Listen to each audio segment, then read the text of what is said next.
असुरराज, आप क्षण भर यहां प्रतीक्षा करें। मैं महारानी कयाधु को आपके आने की सूचना दे दूं।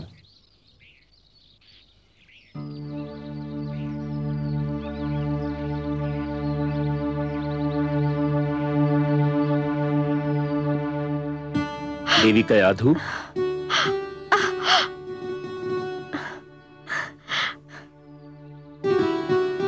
आप आ गए देवर्षि।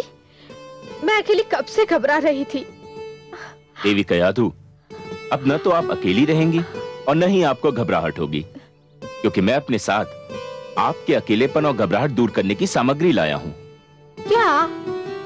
मैं आपके पति असुरराज हिरण्यकश्यपु को अपने साथ लाया हूं। असुरराज,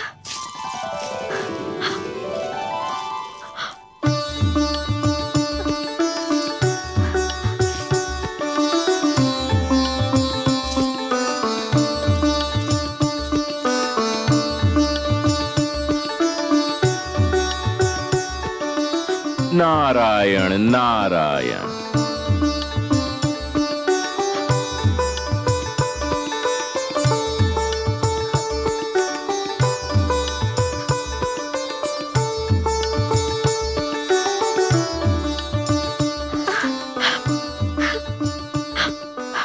महारानी,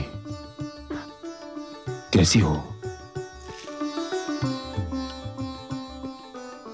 देवर्षि की कृपा से मैं बिल्कुल ठीक हूँ महाराज। उन्होंने मुझे देवराज से छुड़ाकर यहाँ आश्रय दिया और मेरी ऐसी देखभाल की जो राजभवन में भी संभव नहीं थी। महारानी,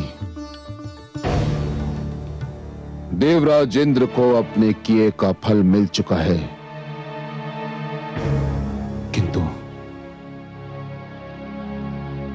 देवर्षि नारद के उपकार को चुकाना मेरे लिए कभी संभव नहीं होगा। उन्होंने आपको और मेरी होने वाली संतान को बचाकर मुझे जीवन भर अपना आभारी बना लिया है, किंतु अब आपको चिंता नहीं करनी चाहिए। चलिए राजभवन चलते हैं, हमारी संतान वहीं जन्म लेगी। महारानी। नहीं महाराज। क्यों? इस कुटिया में मुझे वह आनंद और स्नेह मिला है जो मुझे राजभवन में भी नहीं मिल सकता। यहाँ मैंने एक ऐसी सुरक्षा का अनुभव किया है जो मैंने अपने जीवन में कभी नहीं पाई। हे महाराज, मेरी इच्छा है कि मेरी संतान का जन्म यही हो।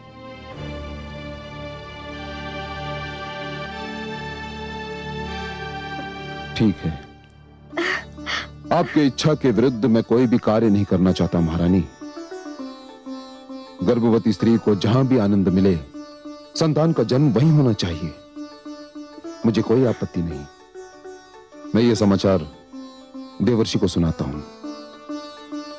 आप निश्चिंत होकर विश्राम करें। आइए।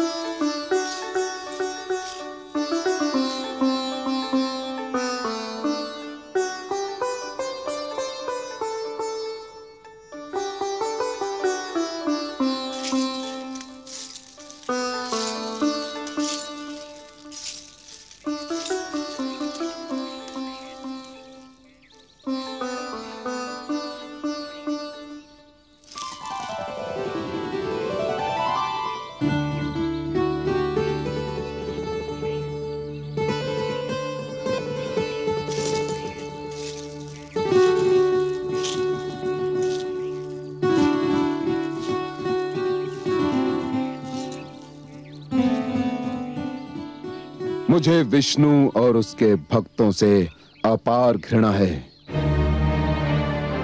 मैं ये भी जानता हूं कि आप इस सृष्टि में विष्णु के महानतम भक्त हैं, और मैं चाहते हुए भी आपसे घृणा नहीं कर पाता। आपने महारानी की रक्षा करके। बस बस असुरराज, और कुछ कहने की आवश्यकता नहीं है। आप इस बात को इतनी बार कह चुके हैं कि मुझे तो कंठस्थ हो गई है। देवर्षि, महारानी कयादू ने पुत्र के जन्म तक आपके आश्रम में रहने की इच्छा व्यक्त की है और मैं उनकी इच्छा के विरुद्ध उन्हें यहां से ले जाना नहीं चाहता। नारायण नारायण, बड़ा शुभ विचार है। यदि महारानी कयादू को मेरी कुटिया में सुख मिलता है तो ये तो मेरे लिए सौभाग्य की बात है असुरराज। आप चिंता न करें, मैं उनकी यथा योग्य सेवा करूंगा। मेरी कुटिया में बीतने वाला हर दिन आपकी आने वाली संतान का हर संकट दूर करेगा। तो फिर मुझे जाने की अनुमति दीजिए देवर्षि।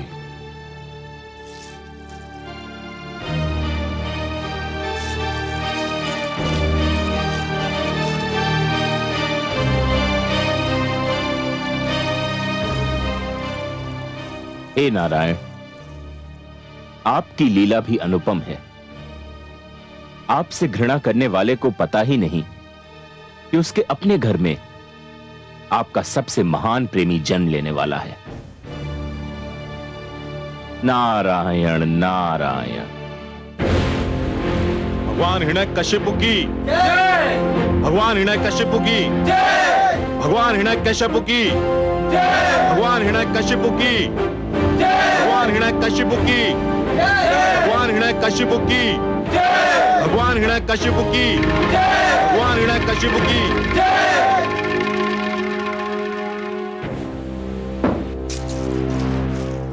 बधाई हो भगवान हिरण्यकशिपु, इंद्रासन पर बैठने के लिए बहुत बहुत बधाई हो।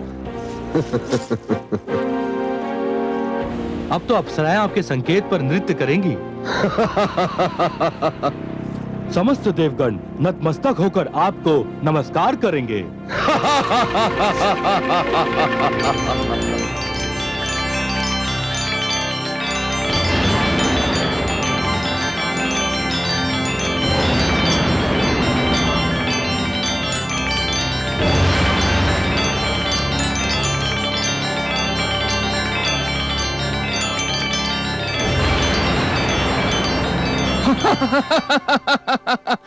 हाँ, मैं स्वरभानु हूं।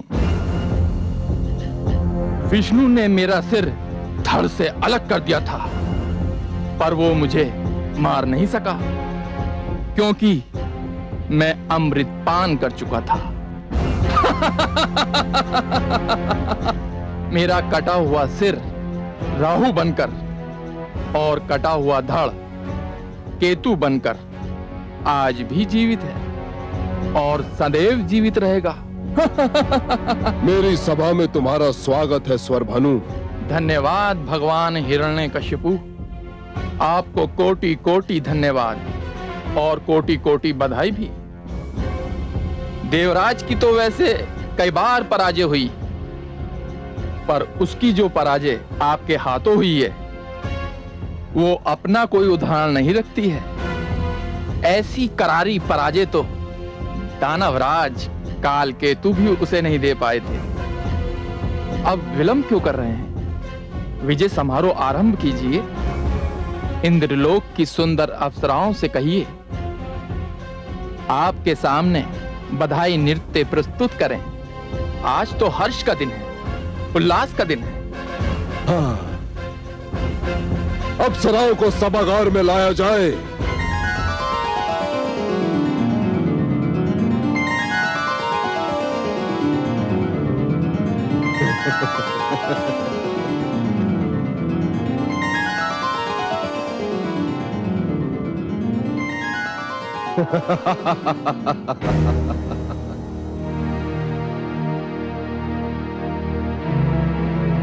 देवलोक की अप्सराओं, तुम आज तक देवराज इंद्र के लिए नृत्य करती थी,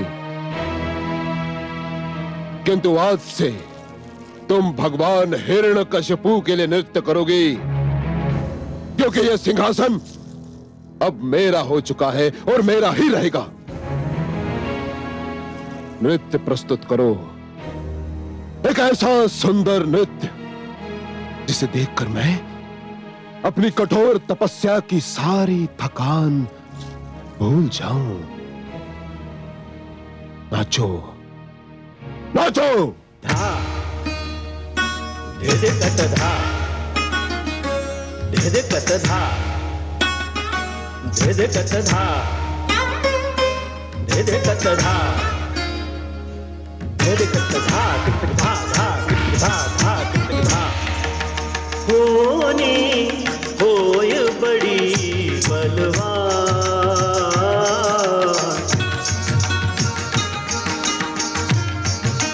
होनी होय बड़ी बलवान एक वरदान मिला पापी को एक वरदान मिला पापी को बन बैठा भगवान होनी होय बड़ी बलवान दिख दिखता दिख दिखता दिख दिखता धा धा धा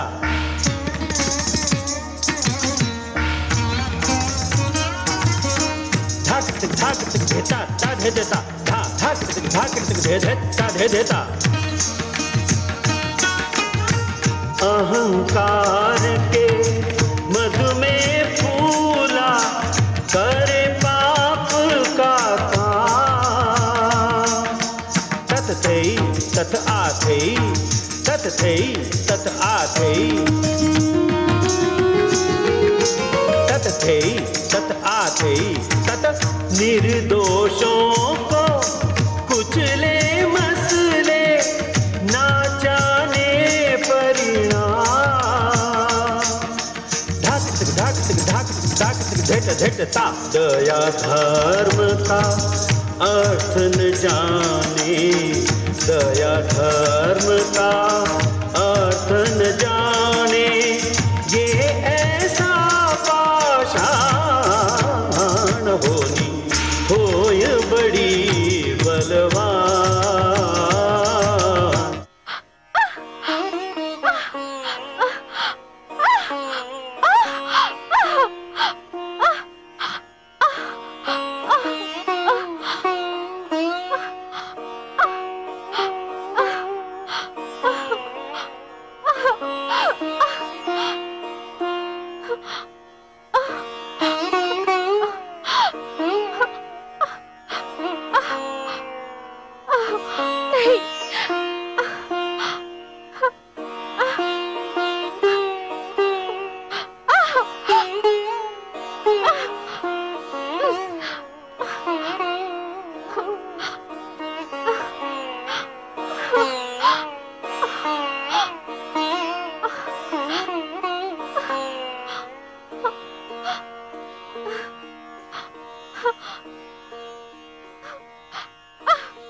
हे लक्ष्मी नारायण,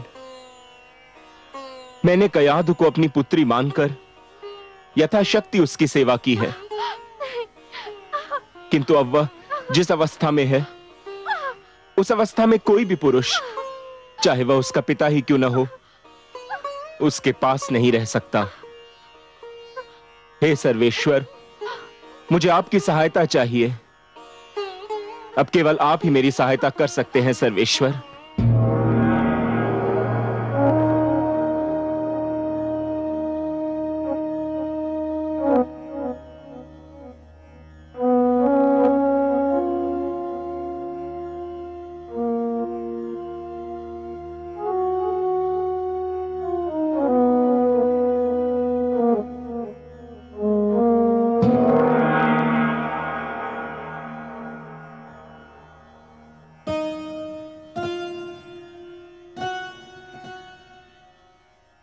हे योग माया, आप देवर्षि के आश्रम में जाइए।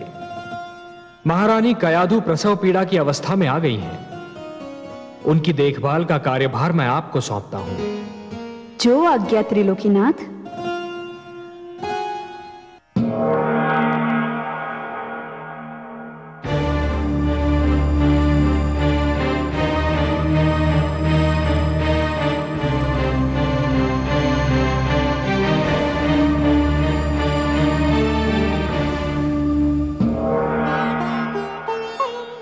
प्रणाम देवर्षि। धन्य है देवी कि आप आ गईं। मेरे तो हाथ पांव फूल गए थे। आप चिंता न करें देवर्षि, मैं सब संभाल लूंगी।